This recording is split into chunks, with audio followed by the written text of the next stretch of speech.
Hello à tous, welcome to le manager déconstruit. C'est The Talk qui ne vous apprendra rien sur la chefitude, le management et les nouveaux mondes du travail.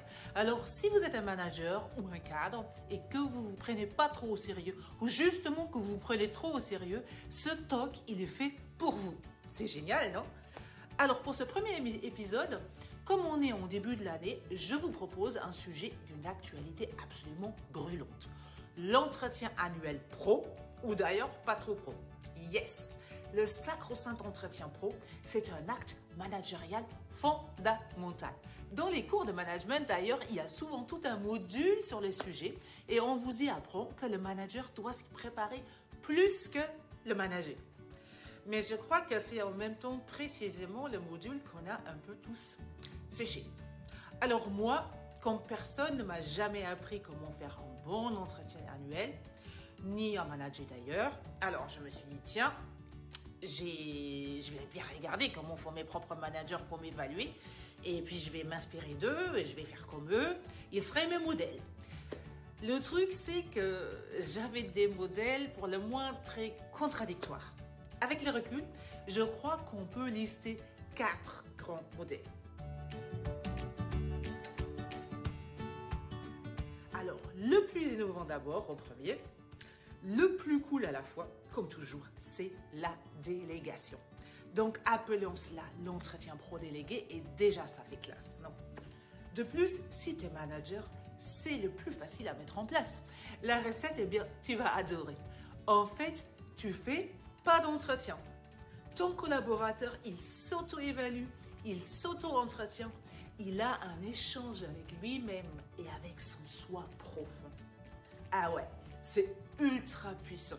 Ça ne veut pas dire que tu ne peux pas l'aider, hein. Tu l'invites quand même à se remettre en question.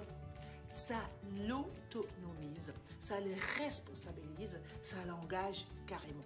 Avec ça, tu es un manager vraiment innovant, à fond dans le management libéré.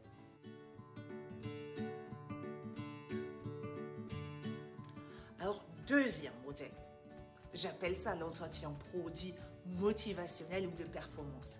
C'est là où tout tourne autour des objectifs et des résultats.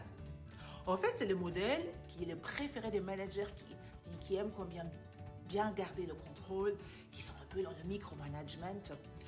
Eux, je pense d'ailleurs qu'ils sont les seuls qui n'ont pas du tout séché les modules du cours de management sur l'entretien pro, puisqu'avec eux, justement, c'est hyper préparé. Tellement préparé que toi, si tu es le collaborateur, toi, tu n'as rien à préparer. Ça ne sert à rien.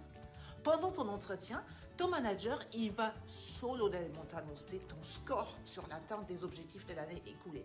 Ça ressemble un peu au Cambridge Advanced Certificate. T'es C1 ou t'es B2 ou t'es rien du tout.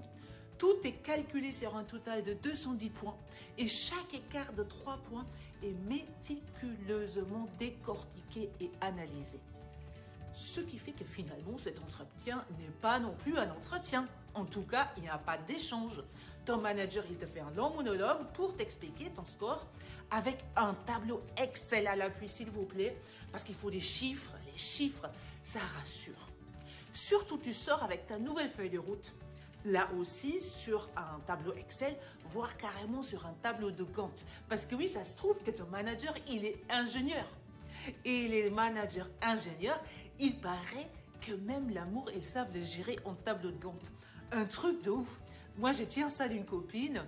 Elle sort qu'avec des cadres dirigeants ingénieurs, mais dans des relations de polyamour. Et là, ils gèrent tout avec des tableaux de Gantt. Et il semblerait que ça marche super bien. En revanche, il faut rester entre ingénieurs, me dit-elle. Hein. Une fois, ils ont essayé avec un saltimbanque, un gars de la com, par exemple, ou un directeur RH au profil littéraire. Alors là, tout a foutu le camp. Bref, le troisième modèle est le modèle de l'entretien agile. Je ne l'ai connu qu'une seule fois. Mais le chef qui me l'a fait passer m'a vraiment impressionné tellement il était agile. Alors d'abord, il était super agile sur l'heure. Ça devait commencer à 18h30.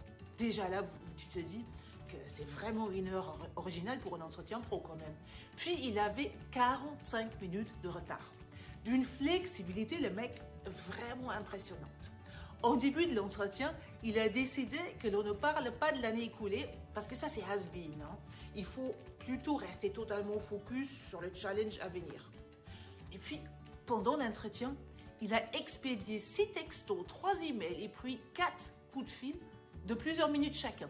Tout ça en me parlant et écoutant en même temps. Un génie! C'était une agilité de dingue. Ça m'a donné le vertige. Et une fois sorti, je devais lui faire une synthèse de nos échanges et la transposer bien sûr en objectifs mesurables. Alors là, j'ai compris mes limites. J'avais rien compris de ce qu'il attendait de moi. Alors j'avais très peur de le décevoir.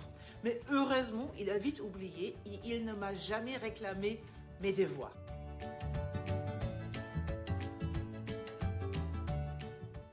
Il y a un quatrième modèle qui est très simple. C'est qu'il n'y a pas de modèle. Tu fais à la one again, comme dirait mon mari, ou c'est un peu comme les régimes que tu fais en freelance. C'est un peu ce que je fais. Et vous savez quoi? Oui, ça mais ça marche aussi. Et ça marche pas si mal que ça.